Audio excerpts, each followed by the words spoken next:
Despite a wet and hurricane-plagued growing season, Louisiana sugarcane producers still managed to put together a decent crop. Growers in the southeast part of the cane belt had the hardest time, battling nearly 100 inches of rain during the year and 100-mile-an-hour winds brought on by Hurricane Ida. You've got some people with a top 3 crop, you got some people with a good average crop, and you got a handful of people where Hurricane Ida passed with a very poor crop. While the growing season was wet, the harvest season was unusually dry, which helped boost sugar recovery. Gautreaux expects the state to average about 240 pounds of sugar for every ton of processed cane. Great sugar recovery. It was a dry harvest. We surely needed that after a wet year.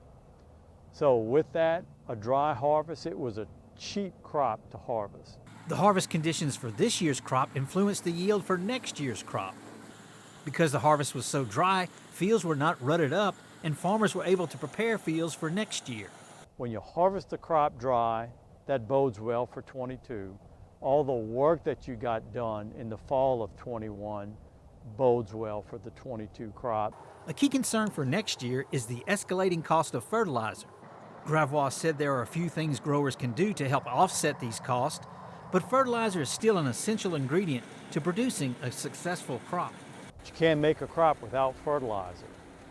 And it's hard to see how you can cut corners to a great degree with fertilizer application.